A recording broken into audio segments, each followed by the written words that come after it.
پنجاب سے تعلق رکھنے والے 3 بار کے سابق وزیر اعظم نواز شریف کی جانب سے اپنے اسٹیبلشمنٹ مخالف بیانیہ پر اصرار ملک کے طاقتور ترین اداروں کے لیے پریشانی کا باعث بنتا جا رہا ہے، کیونکہ ماضی میں کبھی پنجابی فوجی اسٹیبلشمنٹ کو کسی تگڑے پنجابی لیڈر کی اتنی کھلی تنقید کا سامنا نہیں کرنا پڑا۔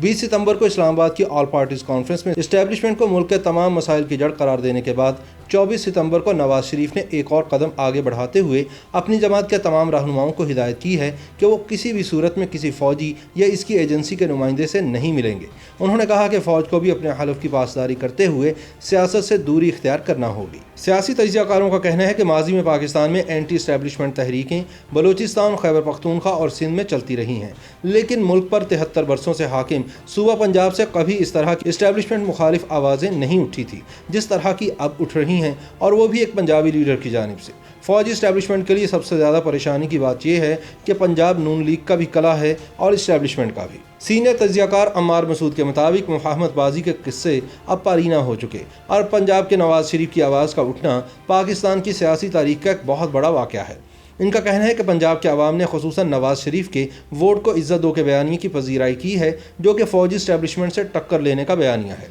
عمار مسعود کہتے ہیں کہ ووٹ کو عزت دو کے بیانیے کے پیچھے جو مطالبہ پوشیدہ ہے وہ اب اتنا مخفی نہیں رہا۔ سب کو پتہ ہے کہ نواز شریف کیا کہہ رہے ہیں، کیوں کہہ رہے ہیں اور کس کو کہہ رہے ہیں۔ سوال صرف اتنا ہے کہ نواز شریف سب کچھ جانتے بوجھتے، اس ملک کی سیاسی تاریخ کو سمجھتے ایسا کیوں کر رہے ہیں۔ جواب تک پہنچنے کے لیے اس بات کو سمجھنا ضروری ہے کہ نواز شریف نے آل پارٹیز کانفرنس میں گفتگو کا آغاز وہیں سے کیا جہاں وہ 2 برس پہلے خاموش ہوئے تھے۔ ان کے خطاب کا سب سے اہم جملہ یہ تھا کہ ہمارا ہدف عمران خان نہیں بلکہ ان کو لانے والے ہیں، یعنی پنجاب کی طاقتور فوجی اسٹیبلشمنٹ جس پر الزام ہے کہ اس نے سن 2018 کے الیکشن میں تاریخ ساز دھاندلی کے ذریعے عمران خان کو وزیر اعظم بنوایا، حالانکہ عوامی ہواؤں کا رخ نواز لیگ کی حمایت میں چل رہا تھا۔ نواز شریف نے اپنے عزائم ڈھکے چھپے نہیں رکھے، کسی سے خوفزدہ ہوئے بغیر انہوں نے اسٹیبلشمنٹ کو مکمل طور پر چارج شیٹ کر دیا اور قرار دیا کہ تمام ملکی مسائل کی بنیادی وجہ اس اسٹیبلشمنٹ کی سیاست میں بے جا کی مداخلت ہے۔ بقول عمار مسعود، نواز شریف نے پوری قوت سے وہ بات کہہ دی جس کو سننے کو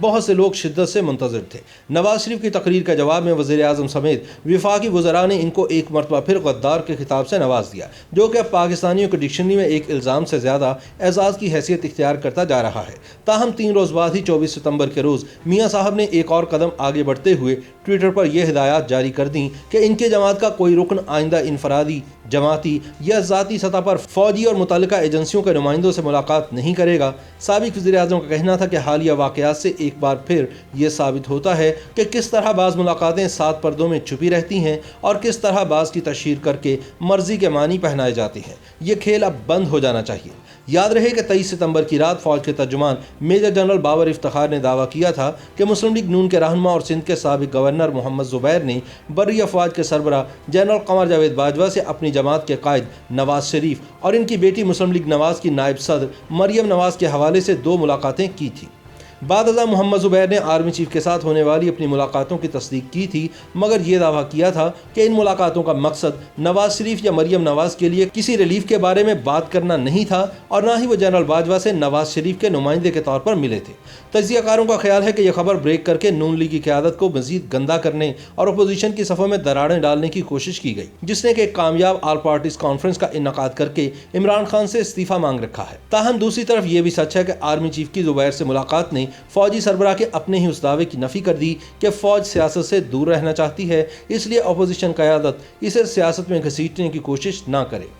نواز شریف نے اپنے 24 ستمبر کے ٹویٹ میں فوجی قیادت کو اسی لیے یہ مشورہ دیا ہے کہ وہ آئین پاکستان میں دیے گئے اپنے حلف کی پاسداری کرتے ہوئے سیاست سے دوری اختیار کرے۔ سیاسی تجزیہ کاروں کا کہنا ہے کہ نواز شریف 3 مرتبہ اس ملک کے وزیر اعظم رہ چکے ہیں، اقتدار کے تمام راستوں سے بخوبی واقف ہیں۔ جو شخص 3 دفعہ ایک ملک کا وزیر اعظم رہ چکا ہو، اس کا تجربہ بہت وسیع ہو چکا ہوتا ہے، وہ بہت جہاں دیدہ ہو چکا ہوتا ہے، اس کو اپنے کہے ہوئے ہر لفظ کی اہمیت کا پتہ ہوتا ہے، اپنے ہر نعرے کے ثمرات اور مضمرات کا علم ہوتا ہے، اپنی خاموشی کے نقصان کا بھی علم ہوتا ہے، اور اپنی آواز بلند کرنے سے وابستہ خطرات سے بھی وہ بخوبی آگاہ ہوتا ہے۔